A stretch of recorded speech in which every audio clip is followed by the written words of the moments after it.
कुछ जगहों पर इंसान की तख्लीक के लिए तुर्राब का लफ्ज आया है, यानी कि सूखी मिट्टी, और कुछ बार तीन का लफ्ज आया है जो कि भीगी हुई या तर मिट्टी को कहते हैं। जब पानी को मिट्टी से भिगोया गया तो वो लेसदार होना शुरू हो गई। फिर अल्लाह ताला ने खुद अपने दस्ते मुबारक से उस मिट्टी से इंसान का ढांचा तैयार फरमाया। अल्लाह ताला ने इंसान की तख्लीक फरिश्तों के सुपुर्द नहीं की, बल्कि इंसान को खुद एक मूर्ति की सूरत में ढाला।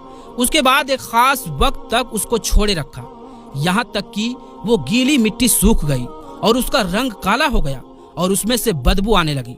फिर वो सूख करके खनखनाती मिट्टी बन गई और आखिर में आग पर पकी हुई मिट्टी की सूरत इख्तियार कर ली, यानी आग में पकी हुई मिट्टी जैसी बन गई, जिसे कुरान पाक में फख्खार कहा गया है।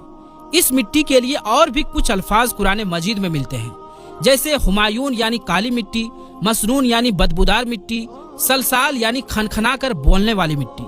तख्लीक आदम अल्लाह का एक करिश्मा है। इंसानों को एक बेहतरीन शक्ल अता की गई। उस वक्त इंसान का कद बहुत लंबा था और उनके बाद आने वाले लोगों के कद घटते चले गए।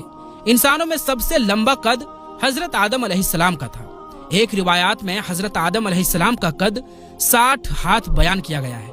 बहरहाल जब अल्लाह ताला ने इंसान का ढांचा बनाकर उसे सूखने के लिए एक खास वक्त तक छोड़े रखा तो इब्लीस यानी शैतान उसके इर्द गिर्द चक्कर काटने लगा।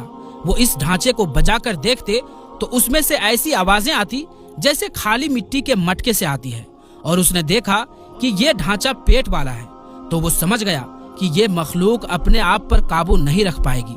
हजरत आदम अलैहिस्सलाम में रूह डालने से पहले फरिश्तों का गुजर उस ढांचे के पास से हुआ तो वो घबरा गए, और इब्लीस भी ढांचे के आसपास से गुजरता तो ठोकर मार कर कहता कि तुझे किसी खास मकसद के लिए पैदा किया गया है।